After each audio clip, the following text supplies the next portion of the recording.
CEO of UnitedHealthcare, okay, Brian Thompson, gets shot down a few days ago. 6 shots. Everyone's trying to find out who this guy is, okay? Finally, they find a guy. And the profile of this person they found is very interesting. It's not what you would have thought. This isn't a guy that, has issues of kidnapping a 7-year-old and all this other stuff. The profile is very, very different. Luigi Manion, named as suspect in Brian Thompson shooting, okay? So now, who is he? Luigi Manion, 26, was arrested in Altoona, Pennsylvania on firearm charges and is primary suspect in the killing of UnitedHealthcare CEO Brian Thompson on December 4th.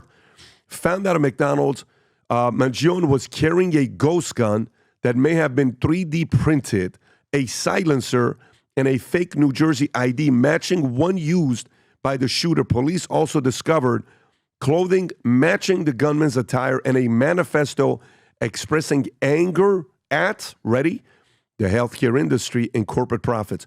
Brian Thompson, 50, was shot at close range outside the Midtown Manhattan Hilton Hotel while attending UnitedHealthcare's investor meeting to discuss record profits. The shell casings at the scene said the phrase, deny, defend, dispose. Rob, do you have a clip to share on this one? If you want to play this clip, go for it. Aaron, one of the most interesting parts of that particular hearing was actually his statements after the conversation about bail. The prosecutors basically stepped up there and made the case why they believe that this man should be held without bail. They mentioned that he is awaiting potentially an arrest warrant coming from New York City as one of the major reasons. But they also said that prosecutors noted that they found him with $8,000 in U.S. cash, $2,000 in foreign currency, his passport, and also a Faraday bag, which is basically a bag designed to stop transmission of cell service or other sort of things like that.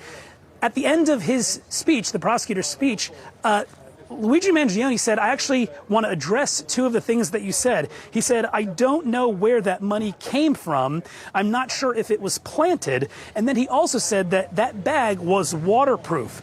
And the term that the prosecutors used when discussing the Faraday bag, the ghost guns, the 3D printed silencer, was the prosecutors used a phrase saying this is criminal sophistication. Luigi Manion said, I don't know about any of this criminal sophistication when addressing that. But it's just interesting, Aaron, that of all of the things that were mentioned in that court appearance, the 2 that he noted or took issue with was the currency and then that bag. Aaron? Tom. So there's a couple things here on this kid. I shouldn't say kid. He's 26 years old.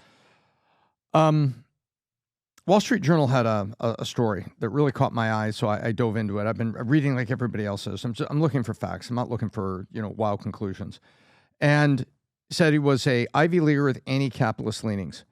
And in the article and in other places, there's consensus that he valedictorian of his high school and did a very touching address in which he thanked his parents, he thanked other people, showed a very balanced guy at that time, graduating high school, who also called out and credited a kid that was at the high school that had not spoken Spanish when he got to the high school, and here he was graduating this private high school in Baltimore, had done very well. And so he goes on to Penn, the Ivy League school. And somehow he comes out of that and then goes to Hawaii and San Francisco, 2 liberal hotbeds, hangs out in these areas, a co-living facility that you can look it up in San Francisco, incredibly liberal, and goes there. So what happened to this kid? This kid comes from a Italian-American accomplished family. His grandparents have made money and been very successful, and he appears to be this balanced kid giving a valedictorian speech, and all of a sudden, he comes out of Penn. And I'm not ready to blame the whole thing on Penn, but I will say this. When you charge $80,000 a year for tuition to influence kids and educate them, you can't stand on the other side of the line and say, oh, well, we didn't influence them. What's going on at Penn and things, he said he came out with these anti-capitalist leanings and he's starting to read other things.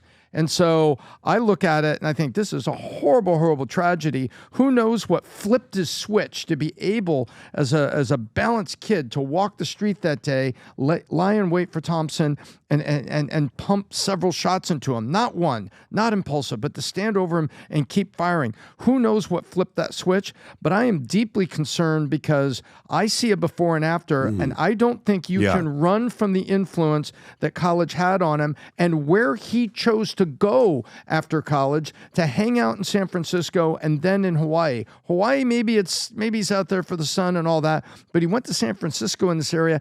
It just bothers me. But if you don't think your kids can be influenced, you're not paying attention. You're making a very good point. By the way, this is the speech you were talking about, Rob, if you want to play a clip of it. High school? Yeah. How about this winter when Kevin Wang delivered his senior speech?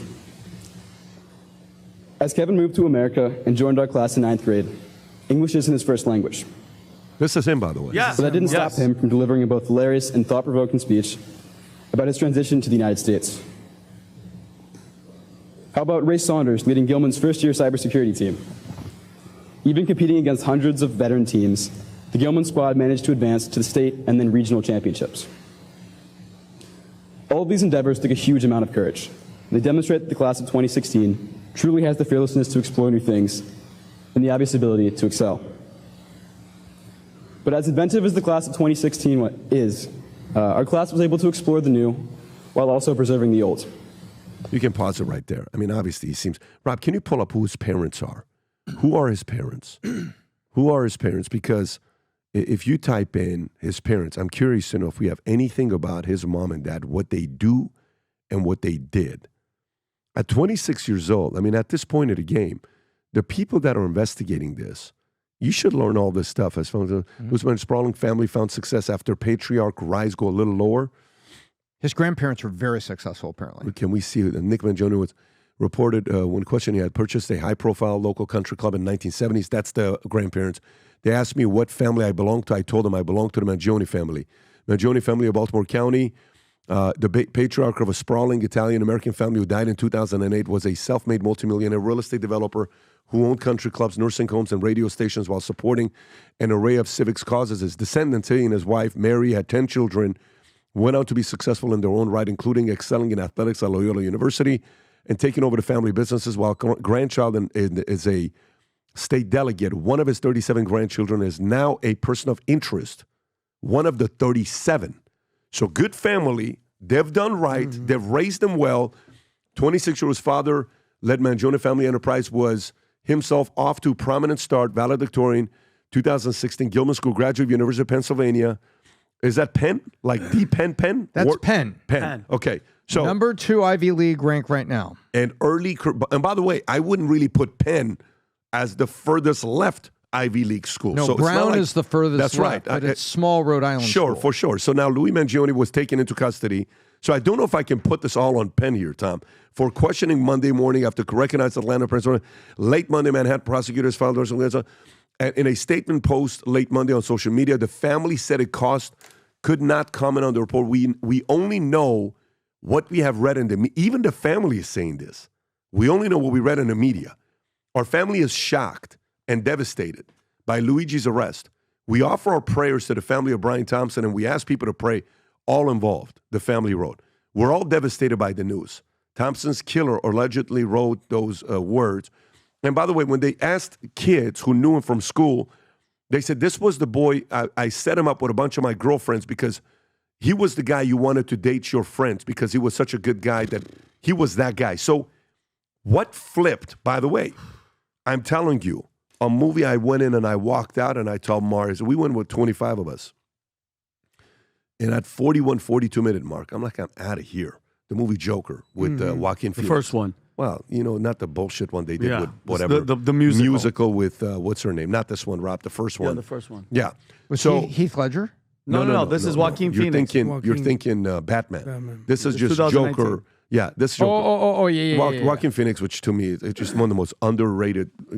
He could be on one of the top 10 lists. He's that good of an actor. And you know what the story's about? I mean, what is the story? Who Chaos, does he kill? Anarchy. Who does he kill in the movie? Who gets killed? He killed Capitalist? The capitalist. Why? I mean, they painted the father and the family and everything in such a way. These things matter.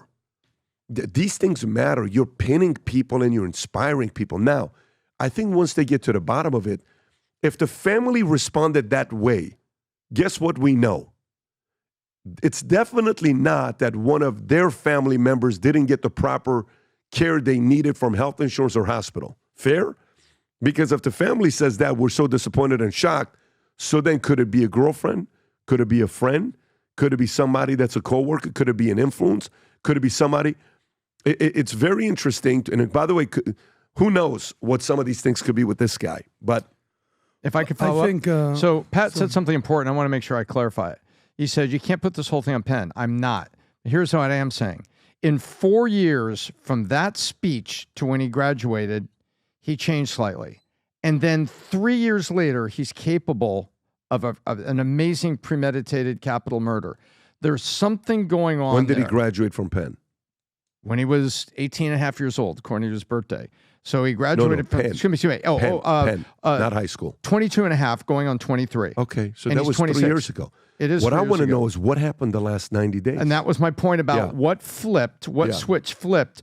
But the anti-capitalist leanings that were in some of the things he wrote in comments and in book reviews that the Wall Street Journal was talking about, where does that come from? That's not coming from his grandparents who are real estate capitalists or his parents who are running the enterprise of the company, certainly. Wow. Something is happening, PBD. I'm not blaming Penn alone. I'm saying, are there fingerprints of Penn in the change of his heart? Yeah. I think, yes, there are.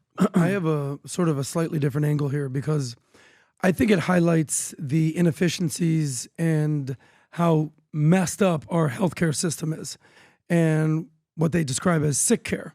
So, they say that life imitates art or art imitates life. You brought up the Joker. I'll bring up another movie that you've referenced multiple times, and that's the movie John Q. Remember that story, PBD? Mm-hmm. So the story was Denzel Washington, his son, playing baseball in a baseball game, drops basically dead and collapses in a baseball game due to an enlarged heart.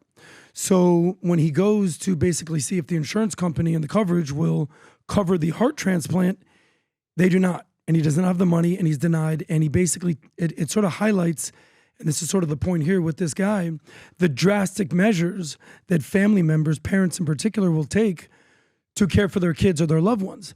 So what Denzel Washington does is, if you recall, holds the emergency room hostage and says, I need to get my kid a heart transplant. I mean, think about what you have to be going through. Your kid is almost dead and you hold the hospital hostage in order to save your son's life. It was such an emotional situation. He was willing to kill himself and sacrifice himself to give his son the heart. But in the end, what happened was the judge, after he was, caught, everything, had leniency on him. He didn't charge him for attempted murder. What's the point with this? So the point is this. The healthcare system is the reason that this is happening. The healthcare system is the reason. Dude, you can't put that like that, bro. You can't say something like that. No, I can, and I'll tell you why. For your statement to say he says the healthcare system is the reason why this is happening. I'm not saying. It could be one of the reasons. You can't say the reason. I'm sure it's multiple reasons, but you don't write on the bullet or the gun, deny, defend, depose. Last week, we talked about how UnitedHealthcare had the highest amount of declinations of 37% of coverage, and it wasn't even close. So why did he target this specific individual? I'm not saying that this was the only reason. Let me tell you. But there's definitely some room for conversing here about what's going on in our healthcare system. I'm not one that's remember, going to he's sit allegedly here. the killer. Tom, I'm speaking. We're interrupting a lot today. Like, let's just you did it to Vinny, you did it to Adam, now you're doing it to me. Let us make the point. We'll come to you. There's plenty of time. So the part I want to say to you with this one here is this, is when you think about issues like this with healthcare, one of the hardest things for us to do is the fact that one cop kills somebody, every cop's a bad cop. And all we want to talk about is only the bad cop stories. How many good cop stories does the news share? Nobody. I had an old friend of mine, his name is Jeff. We used to be very close back in the days. He wanted to start a news network called GNN. You know what his idea was? Good News Network, okay? But you know what it was? Nobody would watch it. Exactly. Because we're only obsessed with what? Bad news. Bad news. If it bleeds, it leads. Now, right? here's the problem. There's plenty of, my dad's 82 years old. Who gets credit for that? The alcohol he drank? The packs of cigarettes he smoked? Who gets credit for that? All the wonderful doctors that made this man live to 82 years old, that my 3-year-old Brooklyn meets my dad. So we have to be very careful when we make blanket statements. There's a part of it that you're right. 32% denial rates, okay. Yes, the market will react and say, yes, you're going and celebrating profits.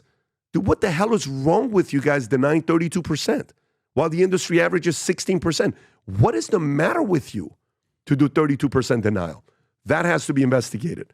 Trump is sitting down with the same lady. I keep forgetting her name. Kristen Welker. It's not out of respect. I think she did a good job.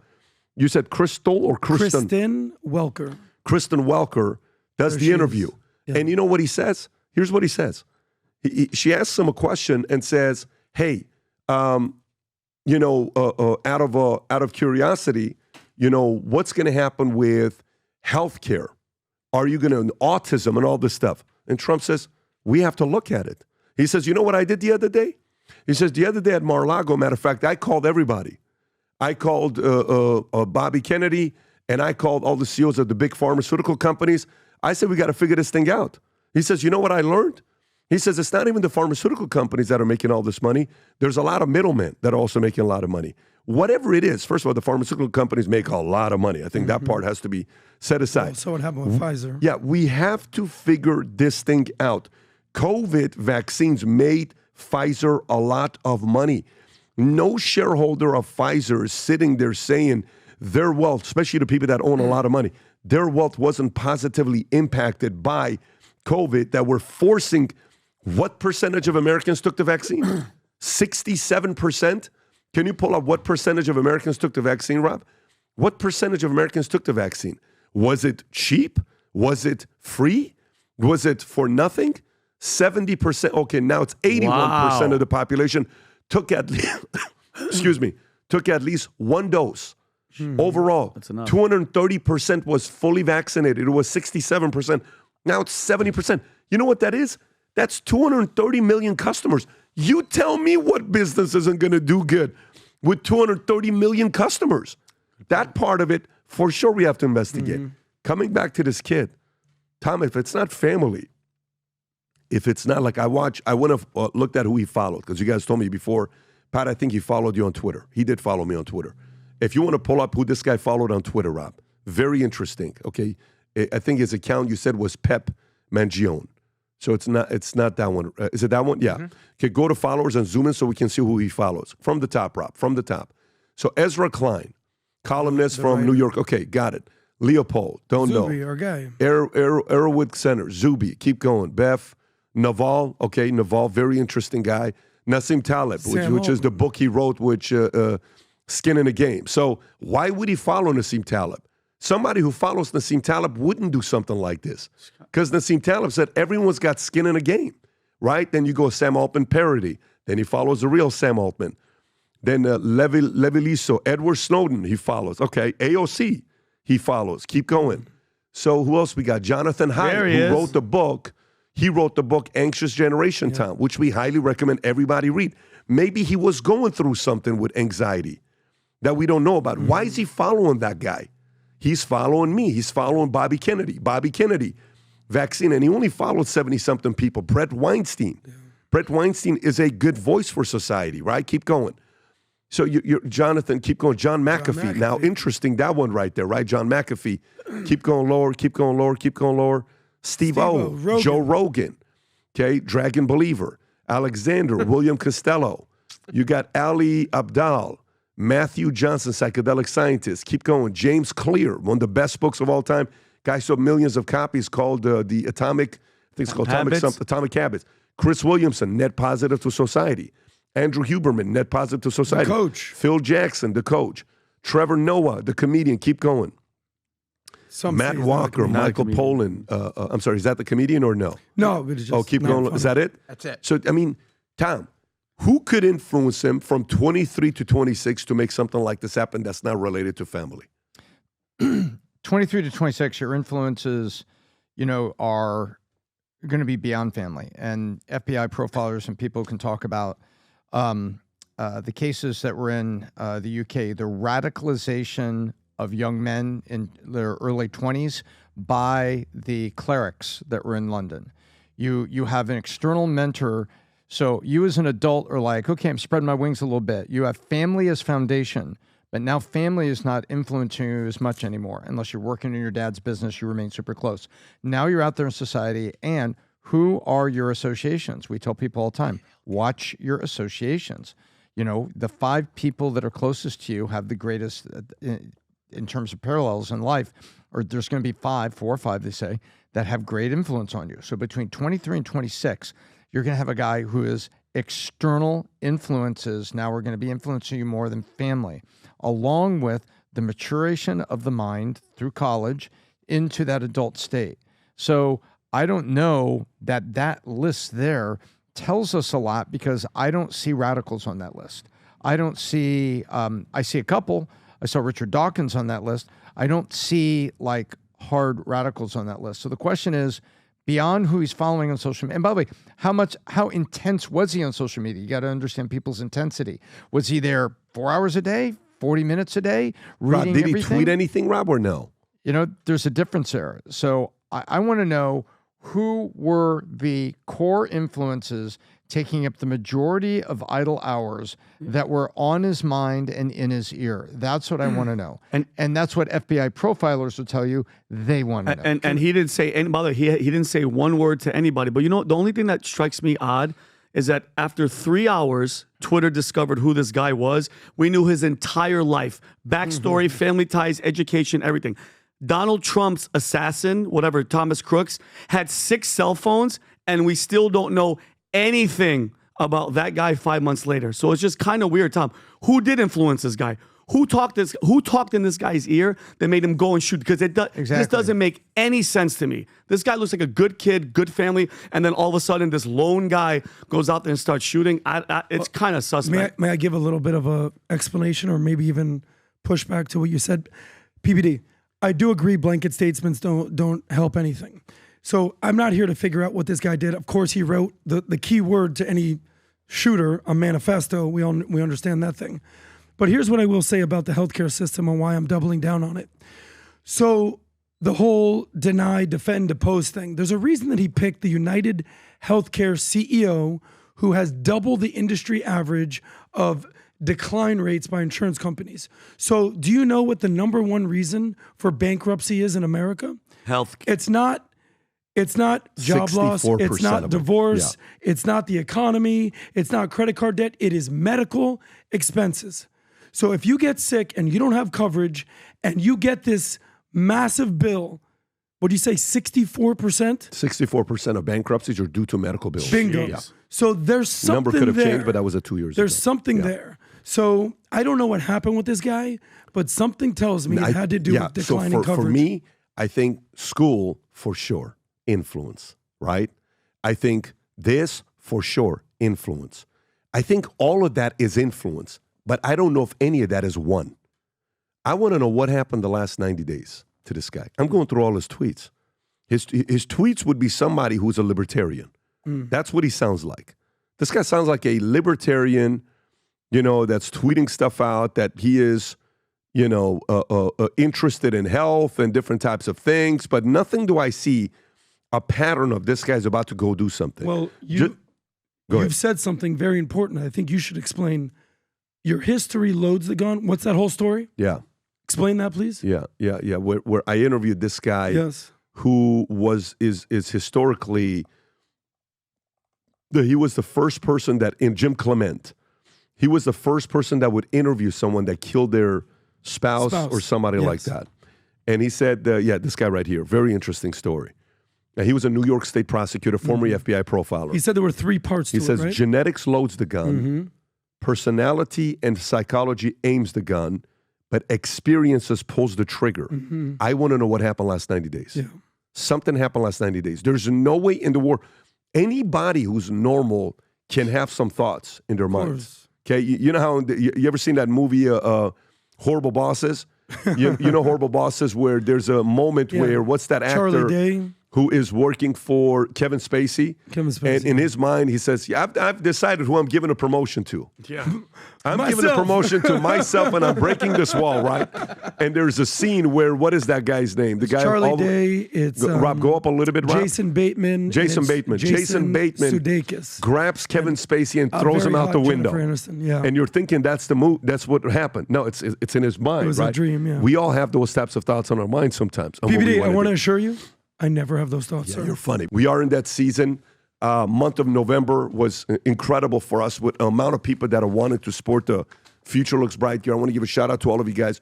We had more purchases made in the month of November for Future Looks Bright gear than the last 2 years combined. I want you to say that again. Let me say that one more time. Amazing. More. This brand is getting out there and people want to represent it. When you go out there, I went to a tournament this weekend. You go places, people pulling up, Future Looks Bright. So, weather's a little bit cold, here's what we got. By the way, the material of these sweaters, I dare you to order one and return it. I dare you. Order it, put it on, see what it feels like. The gold valuetainment, where you walk around the mall or school, anywhere, gym, people look at you and say, "Hey, me too, man, I'm a valuetainer as well." And on the back, it's got a Future Looks Bright, gold written. It's incredible, the material with it. Then we have, for those of you guys that are going out there to the gym, working out, you want to represent USA, you're a proud American. We got this workout gear USA with the back, Future Looks Bright, with the American flag. Look how sick that is, by the way. Right? That's out there as well, Rob, if you can pull that up. Embroidered, man. That's Yes, it really is. quality. And these sweaters, again, these sweaters that just came in, that just dropped. These logos at the back and the Future Looks Bright and more stuff with the pants that go with it, or the what do you call it, the polos that we have. Go to vtmerch.com, place your order. First 100, again, get the Future Looks Bright mugs that we have as well. But these sweaters are incredible quality material, priced very well. Get yourself one of these. There's many different options to choose from, and every one of them on the back of it says Future Looks Bright. We're very optimistic. I saw, again, Elon Musk tweeted saying Future Looks Bright. Everybody now is going out there saying Future Looks Bright. These next 4 years are going to be special next 4 years. I hope you got a specific plan for what you're going to be doing. If you enjoyed this video, you want to watch more videos like this, click here. And if you want to watch the entire podcast, click here.